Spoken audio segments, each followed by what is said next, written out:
Olá, sejam bem-vindos a mais um Pode Pensar. Eu sou o Fabrício Oliveira e hoje o programa com uma edição especial. Ao meu lado, os comentários de Paula Trevisan. Boa tarde. Hoje nós recebemos a visita da ilustre Gisélia dos Santos, psicopedagoga e neuropsicopedagoga, e também do nosso amigo Nicolas Guedes, educador físico. Passar a palavra para a Paula, que pode apresentar um pouquinho melhor eles, né? Nossa, com certeza.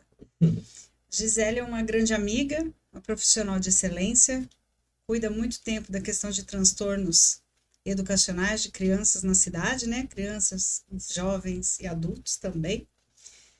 E uma pessoa maravilhosa. E o Nicolas,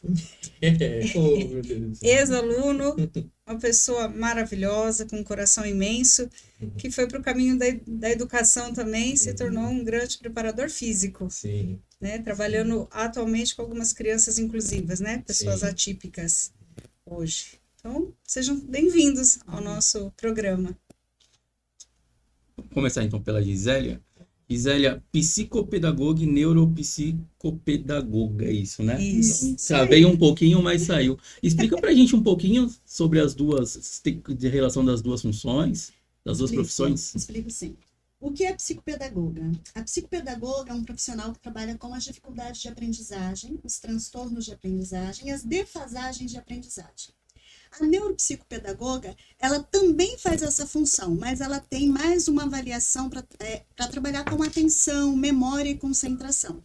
Então, a diferença é que a neuropsicopedagoga, ela vai fazer testes onde a gente vai avaliar as dificuldades atencionais, as dificuldades de memória. A gente tem um suporte maior dentro da neuro, coisa que a psicopedagogia não nos dá. Então, seria isso. Bacana. Nicolas, e aí, como educador físico, me explica um pouquinho da sua atuação. Sim. Bom, como a Paula falou, né, a minha experiência próxima à educação inclusiva foi como treinador, né? E é certo eu dizer que eu sou um treinador, eu sou um educador físico ao invés de um professor, né?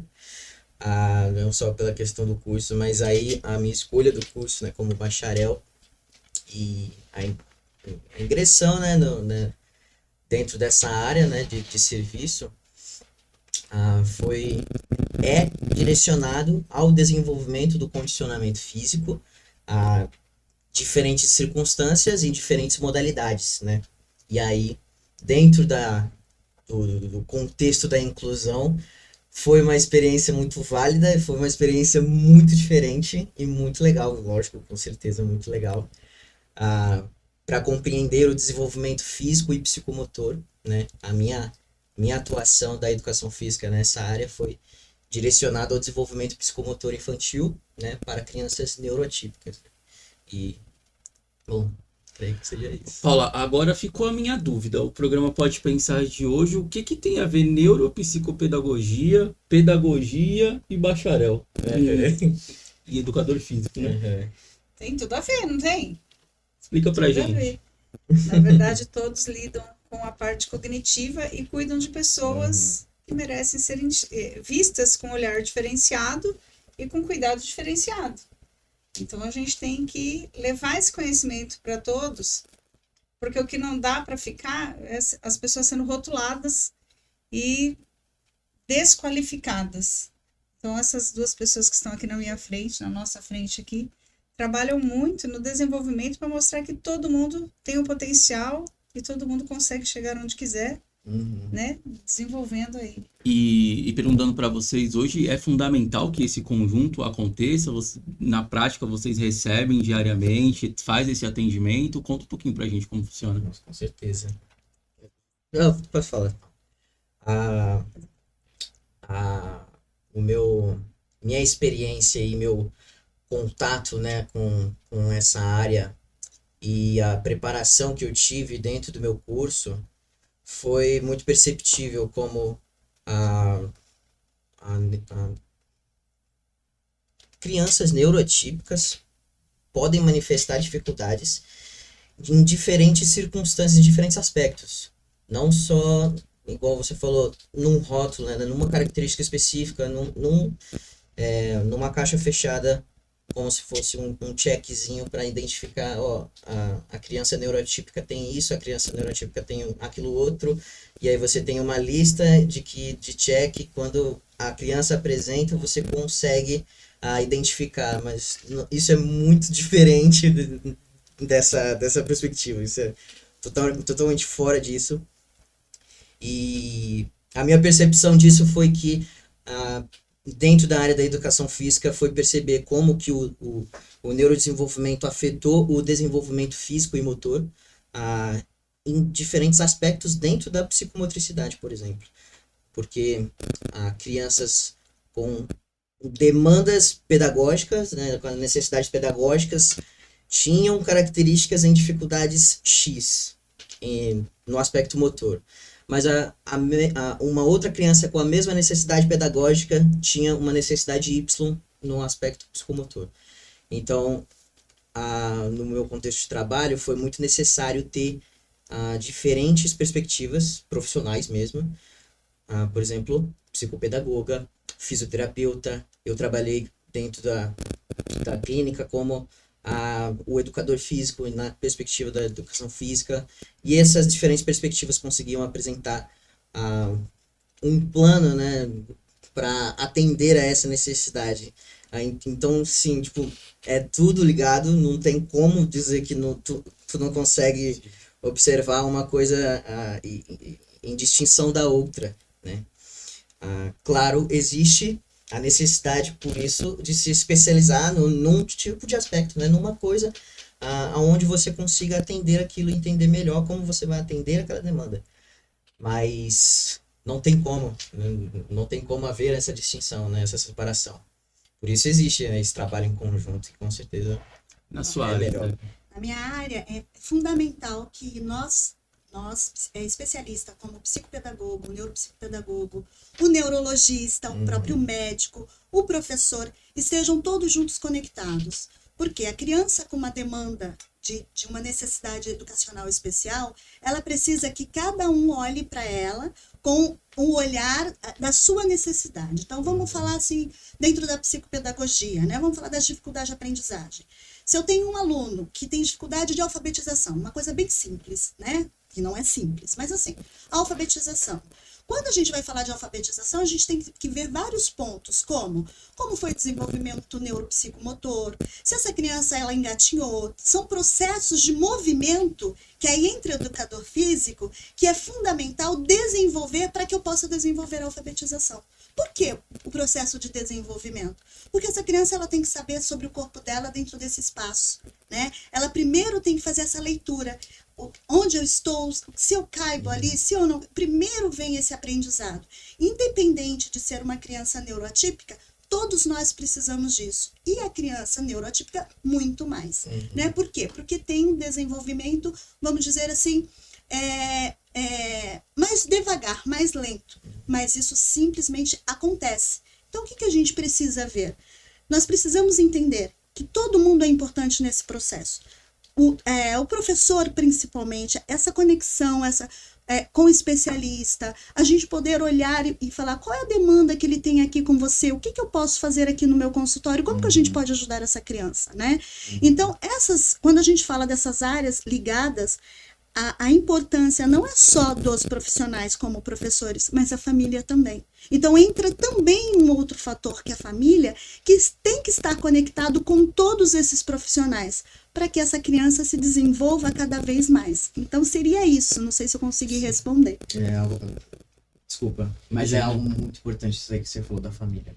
Porque é muito, muito engraçado como o desenvolvimento se dá não só mais fácil, né, mas mais eficaz no contexto familiar. É mais eficaz. A educação, a criação, o desenvolvimento é mais eficaz no contexto familiar. Porque, claro, existem técnicas, existem estratégias que a gente consegue aplicar, existem planos que a gente consegue dar, mas esse prestar contas com a família, prestar contas com o pai, com a mãe que está lá com a criança, é justamente porque a criança é o ambiente que ela se desenvolve como pessoa, como compreendendo o espaço, o contexto, e em todo esse seu desenvolvimento isso vai acontecer no contexto familiar. E, cara, se a família não estiver junto, Nossa, é muito mais tardio esse desenvolvimento. E aproveitando que vocês estão falando assim do valor da família, a visão de vocês que estão atuando na área hoje, aqui na nossa cidade, como é que está esse envolvimento família, criança, contexto, mundo? Quer falar? Eu vou falar. Pode começar. Tá, tudo bem. Sem problema, então. Olha, a gente consegue perceber melhor quando eu ingressei nessa área e comecei a conhecer mais, eu também comecei a perceber melhor que já existe a certa liberdade para se conversar, não é mais aquele tabu, né? Eu estou colocando entre aspas, né? Porque numa regra geral isso já está ganhando muito mais espaço, isso já tem muito mais envolvimento, já tem muito mais especialização. Então, consequentemente, pai, mãe, avós, já começam também a dar abertura e espaço a isso. Mas quando não há esse tipo de abertura, quando não há esse tipo, né, essa aceitação, podemos chamar assim, o desenvolvimento obviamente vai ficar muito tardio, justamente pelo que a Gislaine também mencionou, né, porque precisa ter esse envolvimento da família, esse apoio da família, esse fazer parte de todo o plano do desenvolvimento da criança, do adulto. E pensando em contexto atual, isso já está ganhando mais espaço, né? A gente consegue perceber isso. Sim, eu vou colocar o que eu tenho dentro do consultório, tá? Minha vivência. Então, assim, vamos falar que a gente tem aquela família que realmente está presente, né, em que vem e que participa, e a gente tem também alguns que eles vêm, mas pela vida de trabalho, trabalha longe, quase não estar com o filho, fica mais difícil esse desenvolvimento. Mas no contexto geral, quando a gente fala, e aí eu vou falar dentro do que eu vejo, tanto na mídia, né, a família em si, hoje a gente vê eles muito distantes, né? As crianças, eu acredito, né, que por hoje a gente ter a questão dos celulares, dos jogos, essa criança ela se isola num determinado lugar e essa família ela está ali presente, só que também essa criança não dá chance dessa família estar junto com ela, como é pai e mãe. Por quê? Porque é muito mais fácil, algumas vezes a gente vê. Eu dou o celular para o meu filho, e alguns vão achar ruim do que eu vou falar, e ali ele está quietinho. E quando ele está quietinho, a gente não sabe o que está acontecendo naquele meio. Então hoje, quando você me pergunta como que está a família, eu acredito que nós estamos começando a acordar pelo o que esse meio eletrônico está fazendo na mente dessas crianças. Então eu acredito que a gente está num despertar, né? E tem muito que caminhar. Então, como a gente sabe, a família é a base, não tem como. Quando eu trato uma criança dentro do meu consultório, eu sempre falo, a psicopedagogia, ela trata um tripé. Ela não é só a criança, é a criança, a escola e a família. E a criança está ali envolvida. Se aquilo não acontecer dentro desse tripé, principalmente família, não vai ter o desenvolvimento que esperamos. Pode até ter, mas demora um pouco mais.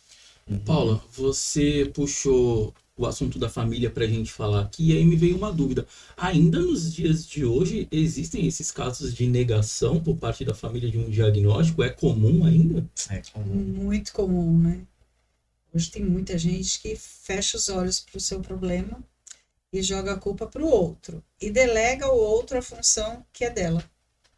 Então tem muito. Sim, né? Eu vou até colocar.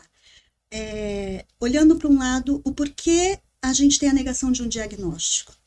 Porque você vai ter que, vamos dizer, fazer o funeral do teu filho perfeito. E fazer o funeral do filho perfeito não é fácil, né? Então você vai ter que olhar para aquele indivíduo sabendo que ele vai ter muitas demandas. E será que eu consigo dar conta das demandas? Então a gente tem essa questão, que é uma questão muito importante, né?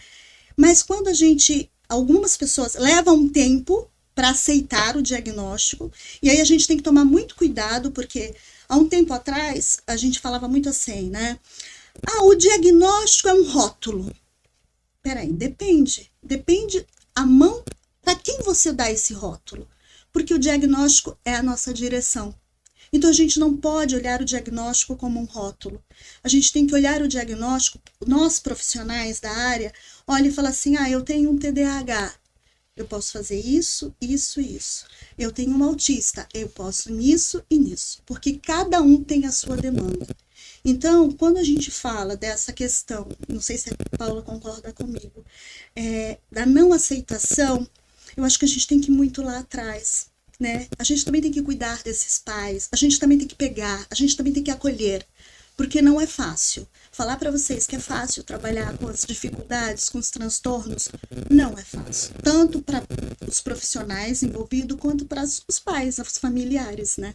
Não sei se você concorda, Paula. Concordo. É muito difícil você matar o filho ideal e enxergar o filho que veio, né? Que é seu, que tá ali, que vai te consumir muito mais tempo, né? A questão de aprendizagem, tanto motora quanto de aprendizagem mesmo, cognitiva. Mas nos dias de hoje, vamos lá para o Nicolas agora, como preparador físico, né, da área.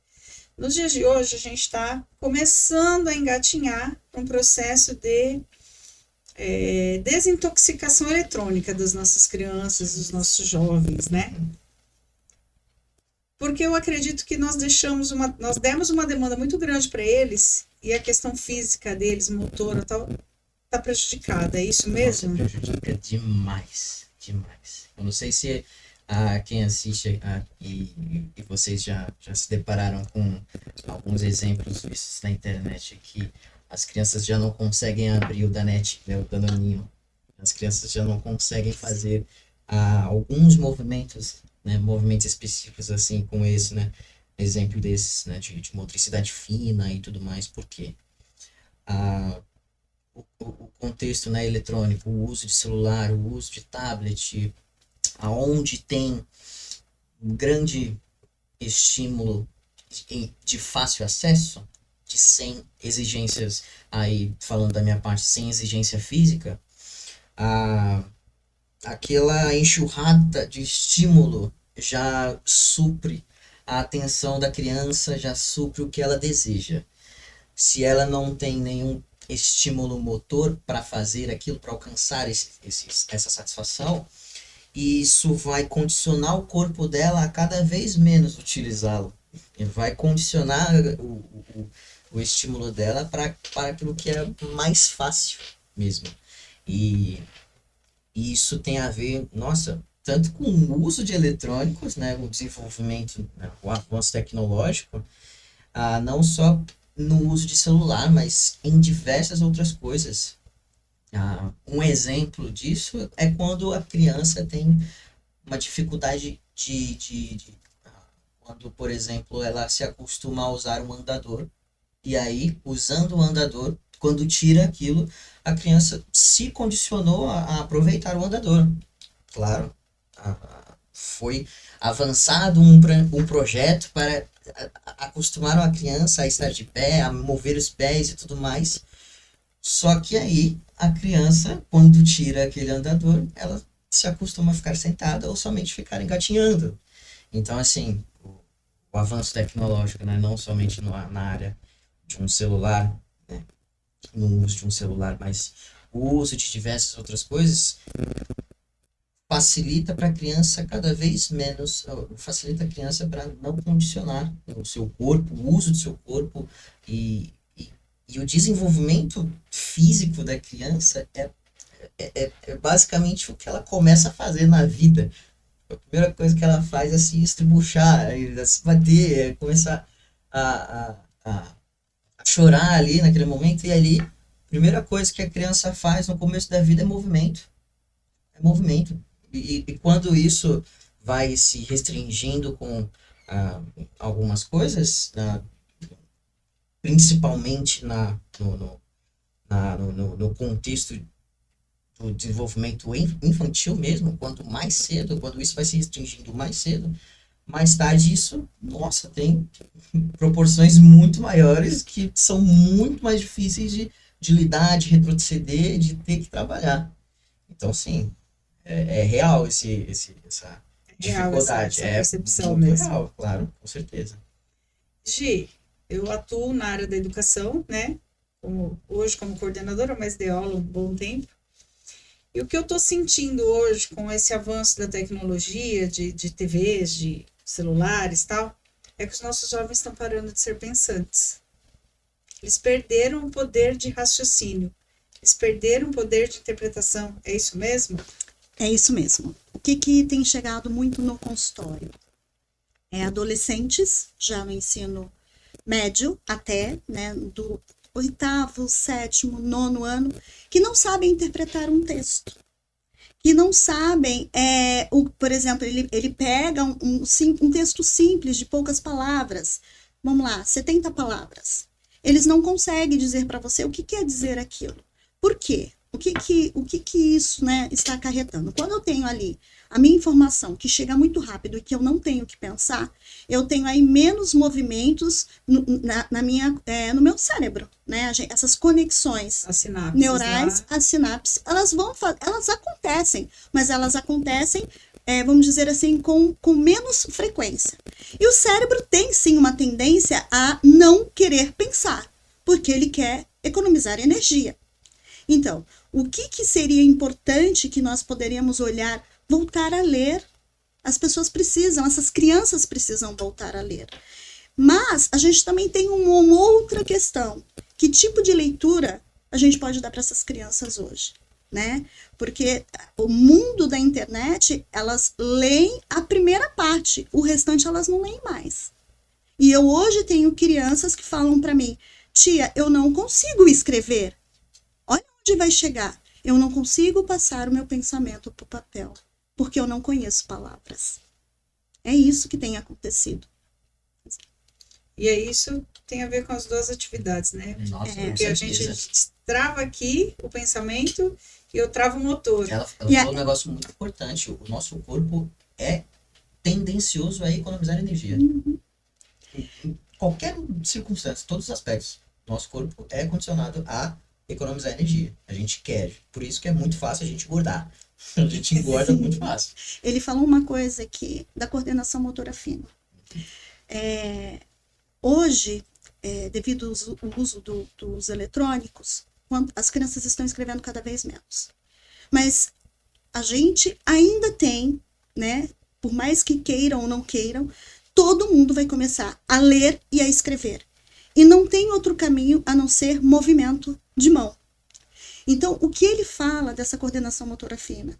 Quando chega no consultório, eu tenho crianças que vai ter uma questão de disgrafia, né, que é um transtorno dessa escrita.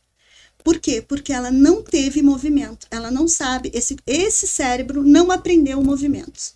E aí ele não consegue colocar um simples letra A de mão cursiva, né? A pessoa fala da letra cursiva, vamos colocar assim. Um simples escrita de letra cursiva. E que cada vez está caindo em desuso? Tá, mas existem pesquisas que dizem o quanto é importante a letra cursiva. Ela, por mais que esteja caindo em desuso, ela ainda é usada, né? E faz parte da questão do aprendizado da coordenação, não é isso? Sim, com certeza. A tecnologia está aí e eu acredito que ela não vai retroceder, né? Então cabe nós, eu acho que pais, família e escola, fazer essa readequação, ou não sei, um novo sentido para essa nova adaptação. Uhum. E como se encaixa isso? Como vocês acham que é o perfil ideal dessa adaptação? Para adaptação, eu acredito que precisamos voltar com as crianças a fazer as atividades físicas. Porque se a gente parar, não é nem ser saudosista, né? Mas lá atrás, muito lá atrás, a gente corria, brincava de pique-esconde. E as pessoas falavam assim, mas o que é o pique-esconde? E o Nicolas vai poder dizer isso para mim. É eu entender meu tamanho, meu corpo, onde eu caibo, se cabe ali, se não cabe. É raciocínio. Consciência de corpo. Meu, raciocínio. Você tem que pensar, você tem que jogar, você tá lá num jogo, numa competição, numa brincadeira, você tá pensando, você tá imaginando. O universo da brincadeira pro desenvolvimento infantil, cara, quando a criança simplesmente está recebendo, vamos dizer, de mão beijada pela tecnologia, aquilo que já estimula ela e ela não tem nenhum tipo, não tem um ponto de partida a partir dela, a criança se condiciona no relaxo, não tem imaginação, não tem raciocínio, não tem não tem a iniciativa de tomar o próprio pensamento, mas ela simplesmente espera vir e tal. E aí, o que eu acredito, né, Nicolas, é assim, que os pais precisam ter tempo também para essas crianças e voltar a brincar com elas e levar para fazer, assim, atividades físicas, que é uma natação, é colocar para fazer, deixar as crianças brincarem. Brincar na rua hoje está difícil, Gisélia. Ok, está difícil, mas ainda existe crianças que brincam na rua, né? Eu moro aqui no Canto do Forte, então quando é verão, eu ainda vejo crianças correndo na rua. Isso me deixa muito feliz. Então, o que a gente precisa? A gente precisa voltar um pouquinho, um passo atrás, sim. Não deixar a questão dos eletrônicos, isso não dá para deixar mais, isso faz parte da nossa vida. Mas até que ponto? Porque tudo que é demais não faz bem. Tem que ter um equilíbrio. Você brincava na rua, Paula? Pega-pega, esconde, essas coisas tudo aí? Muito. Mas eu era Maria Moleque, né? Então eu gostava de jogar futebol. Não era aquela menininha muito comportada, não. Empinava pipa, sem cerol, mas empinava pipa, que era legal. Né? Mas sabe o que eu tô vendo hoje? O que nós estamos fazendo com os nossos jovens? Crianças jovens. Nós estamos atrofiando, né? Nós estamos atrofiando. Hoje você fala de um esporte, eles não querem.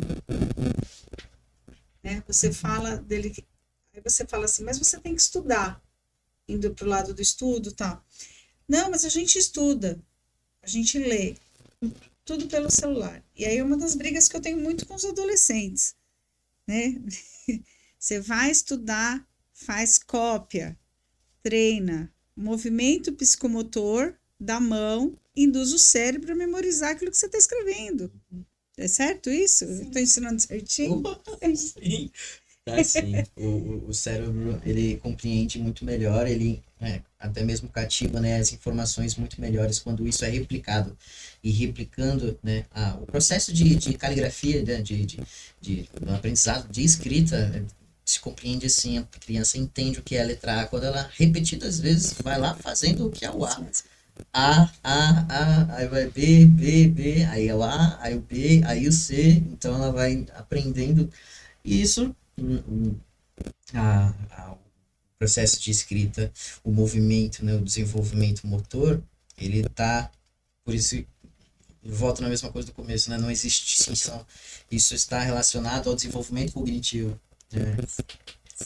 Hoje está muito em alta a gente falar, vamos entrar um pouquinho para os neuroatípicos. O processo ABA, né? Sim. E muita gente não sabe o que compreende o processo ABA. Uma leitura muito simples e muito rápida, o processo ABA nada mais é do que o que a gente sempre viveu na nossa infância. Repetir várias vezes a mesma situação até que se saia correto. É isso mesmo? Uma linguagem simples para que todo mundo possa entender? Pode falar. Quer falar? Pode falar. Então, sim, eu acho que quando a gente vai falar de metodologias, né, a grande maioria das metodologias é uma repetição, se você parar para pensar. Então, a gente vai ter aí o ABA, que é uma análise do desenvolvimento, e nada mais é do que fazer com que a criança entenda por repetidas vezes e veja e sinta aquela situação. Então, é isso que você colocou realmente. Por quê? Por que isso acontece? O nosso cérebro, a gente precisa ver, né? A gente precisa ouvir, a gente precisa utilizar todos os sentidos. Dentro do ABA, eles trabalham com todos os sentidos, fazendo cada exercício para que a criança sinta aquilo, que aquilo faça sentido para a criança, né?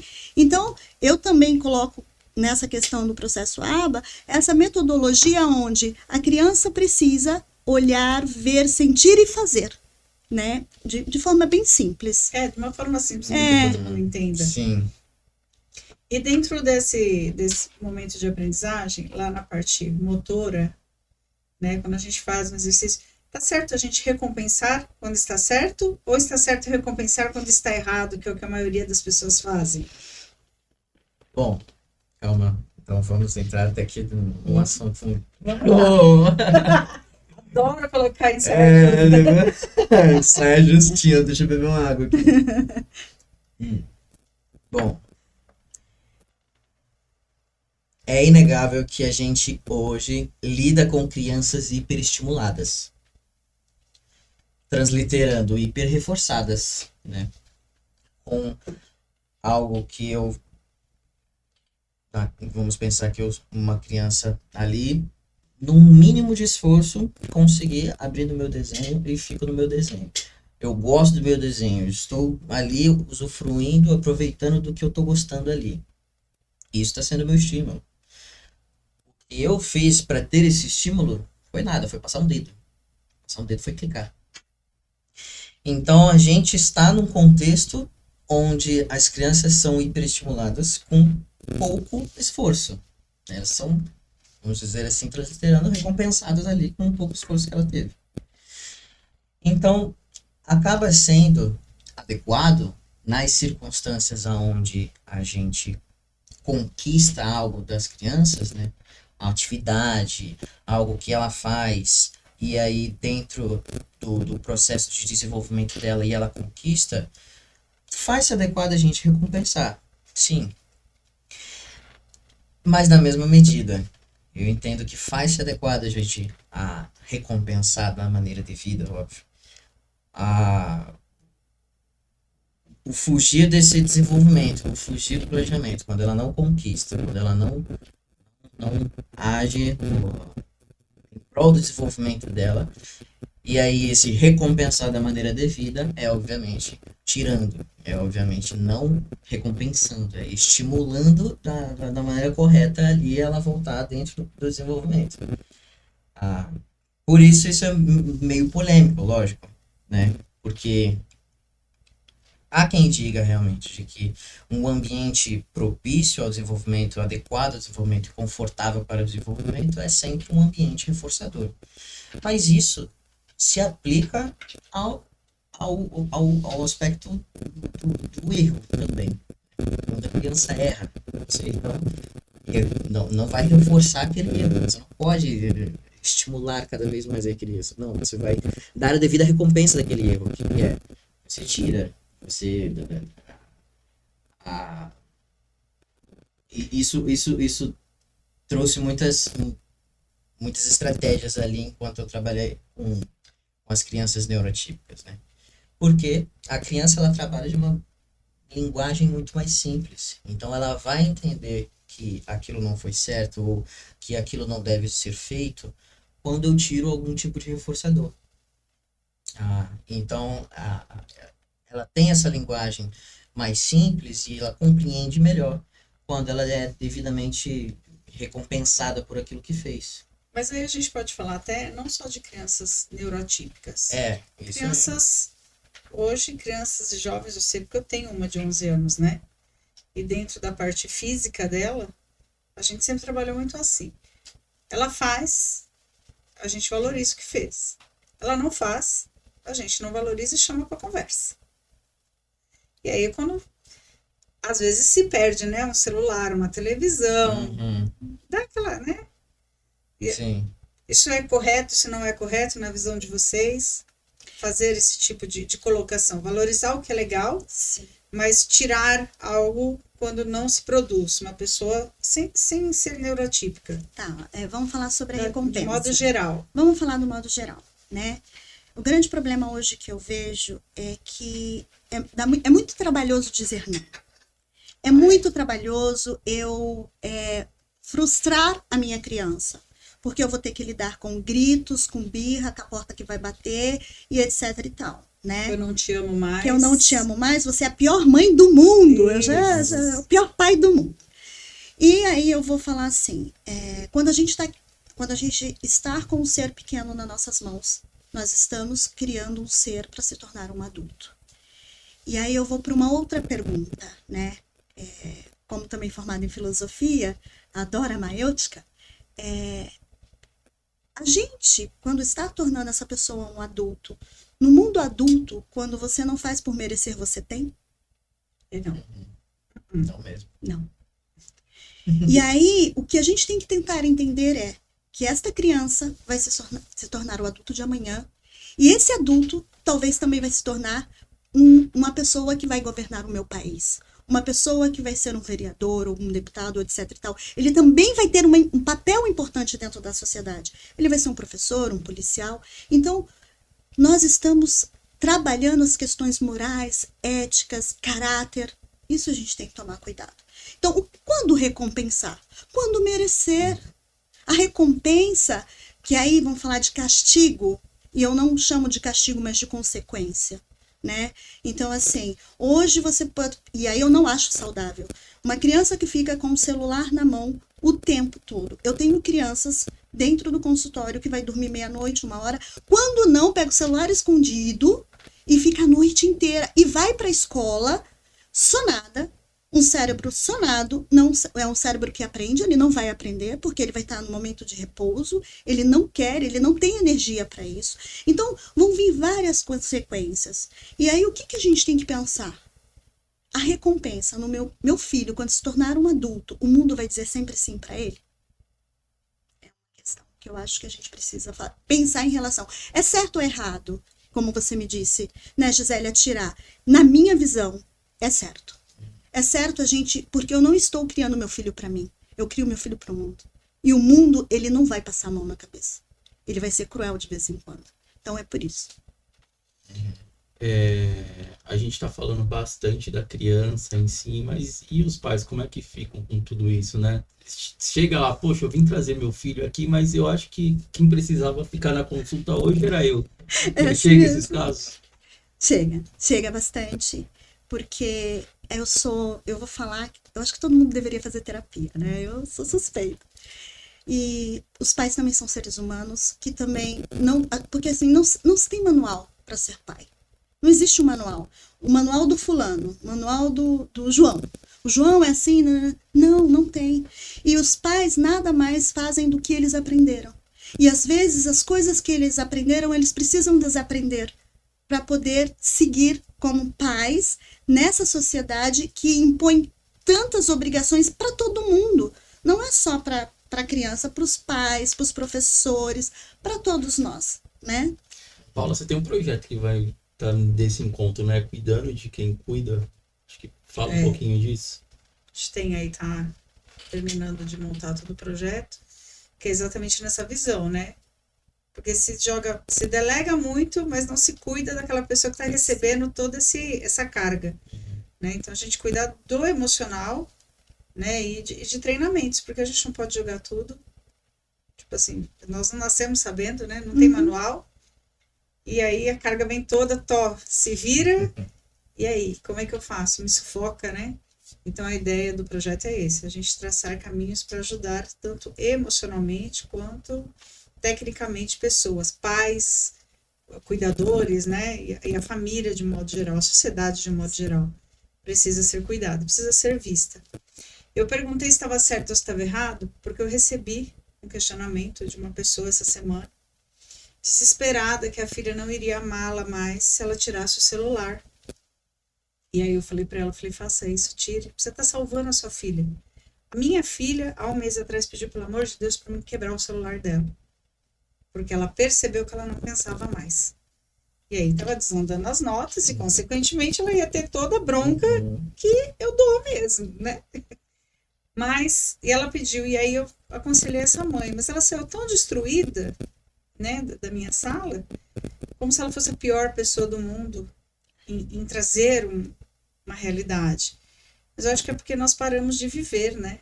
A gente, enquanto pessoas, também nós chegamos em casa, não são todos que têm oportunidade da terapia, né, que é maravilhoso, eu sou super fã também, eu acho que a gente tem que fazer, tem que ter alguém estranho para conversar. A gente também chega em casa, a primeira coisa que faz é ligar equipamentos eletrônicos, né, para ter o barulho. A gente está tão acostumado com barulho que a gente liga a TV e pouco a gente conversa.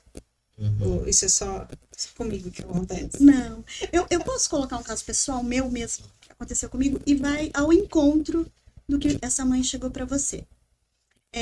O meu filho, ele tem dislexia e TDAH, foi diagnosticado, né, e eu tive pessoas parceiras, inclusive o meu filho estudou, né, na escola da Paula, e ela também me ajudou muito. E o meu filho, eu vou só para essas mães tentarem entender, porque eu também carreguei culpa como mãe, né, porque chegou um determinado momento que eu tive que separar a mãe e a profissional.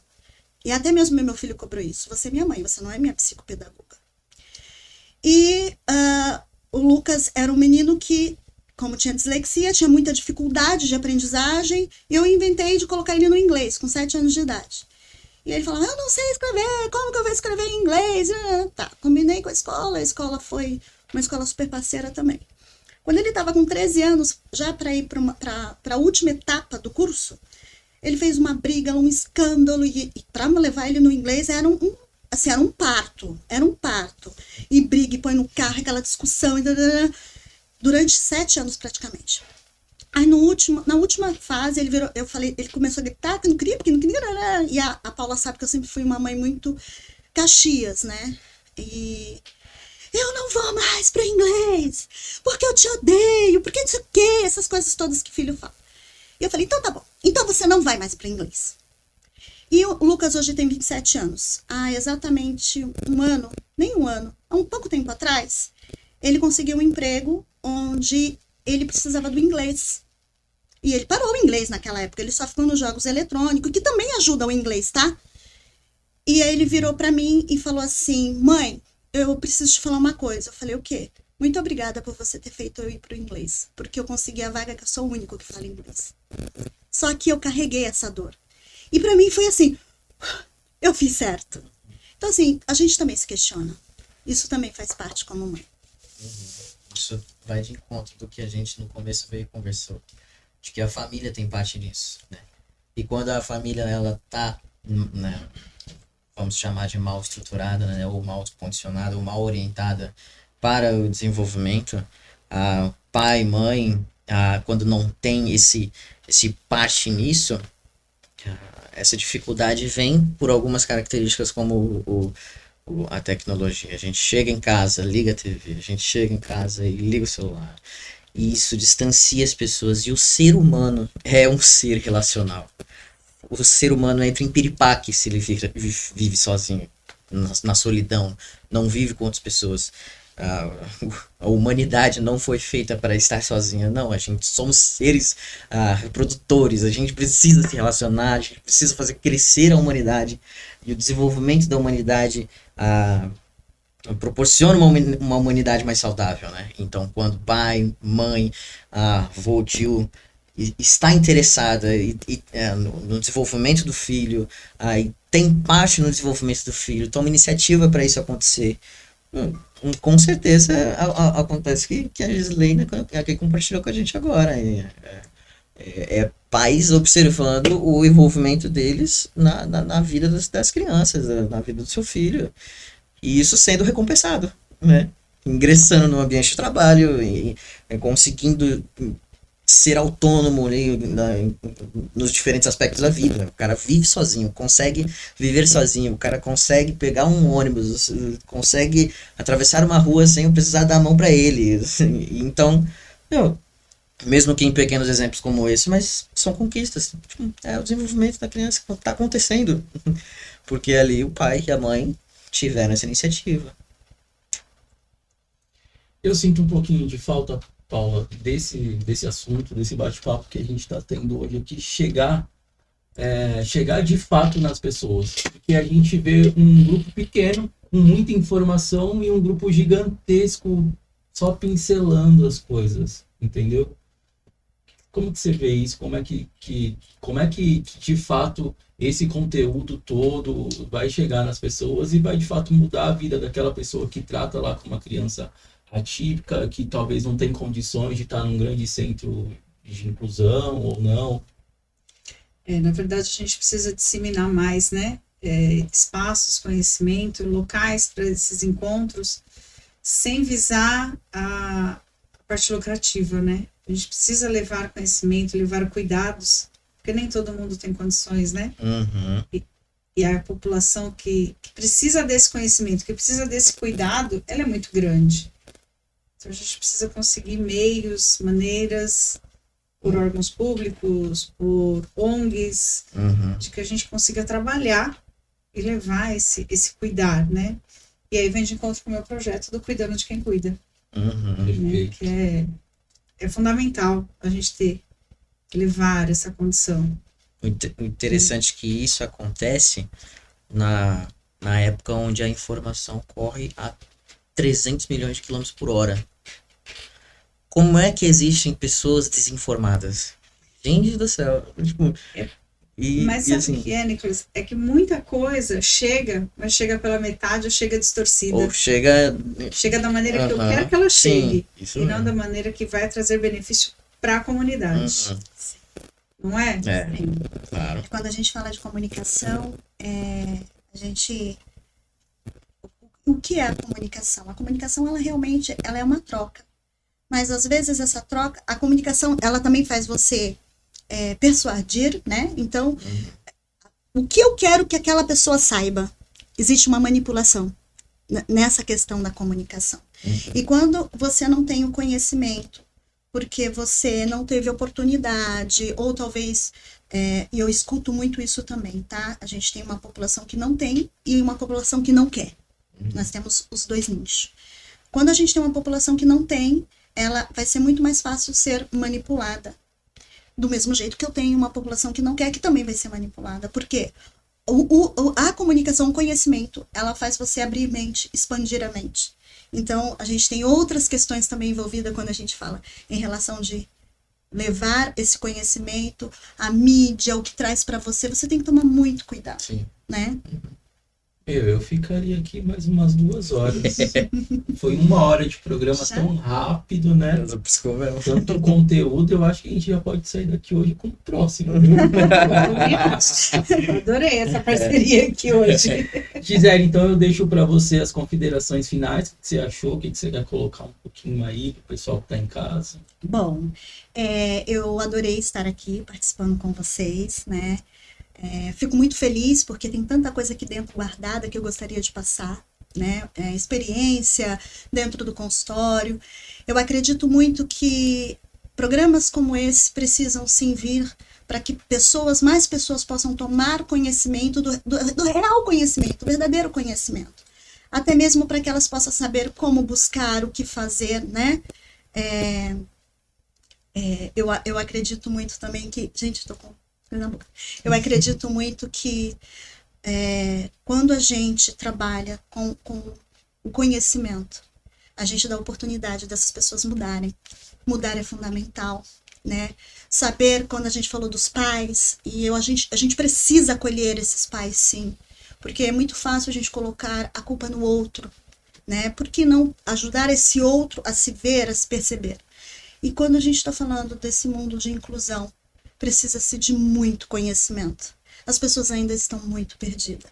Só o que deve ser feito, mas muitas vezes não como você tem que fazer, né? Então a gente tem muitas leis, pais que não sabem aonde ir, como ir, o que fazer. A escola, pais e escola ainda não estão tão envolvidos e a gente precisa dessa família junto, né, no processo educacional. Então seria isso que eu deixaria aqui como uma mensagem. O pessoal que tá em casa quiser te procurar no Instagram, você já deixou com a gente? Você deixou, né? Deixei, O arroba, o deixei. telefone, acho que vai aparecer aí na tela. Sim. Nicolas, obrigado por você estar aqui com a gente. Eu Suas que agradeço. considerações. Bom, pais, treinem crianças pro mundo, igual já foi dito aqui várias vezes. Treinem crianças, façam correr, façam brincar, joga a bola para ele e ele faça ele jogar de volta para você. Brinque, crie esse ambiente, né, favorável ao desenvolvimento no contexto infantil, com brincadeiras, com alegria, e assim, hoje acaba sendo mais exigente, né, porque a gente está condicionado a querer ficar em casa, ficar no celular e tudo mais, né, não quer sair mais, não quer mais ir pra praia, mas isso não é só uma obrigação, isso faz parte do desenvolvimento humano. Então, isso é um privilégio, cara. A alegria de brincar com o filho é a alegria de que lá na frente ele vai ser um ser humano autônomo, ele vai conseguir cuidar da própria vida, vai ter uma qualidade de vida. E isso é prazeroso demais. Então, volta para aquela conversa da família. Pais, cuidem dos filhos, brinquem com os filhos. Isso, além de ser mais eficaz no contexto infantil, né, quando a criança ainda é bem jovem, isso com certeza cria um ambiente familiar muito gostoso, muito alegre e ajudando muito, né, com certeza, não só no ambiente familiar, mas a vida individual da pessoa. Obrigado, Nicolas. Eu acho que seu contato já está aqui embaixo também, quem quiser procurar. Paula, sempre um prazer estar ao seu lado. Pode pensar uma edição especial. Deixa aquela mensagem para o pessoal que está em casa. Foi um prazer hoje eu ter aqui uma grande amiga. Hoje eu falo que é meu amigo, já foi meu aluno, Sim. comigo aqui. E prazer estar aqui, falar com você também. E quem gostou, curtiu, compartilha, comenta e curte aí o nosso Pode Pensar. É isso aí, gente. Até a próxima semana e obrigado a todos.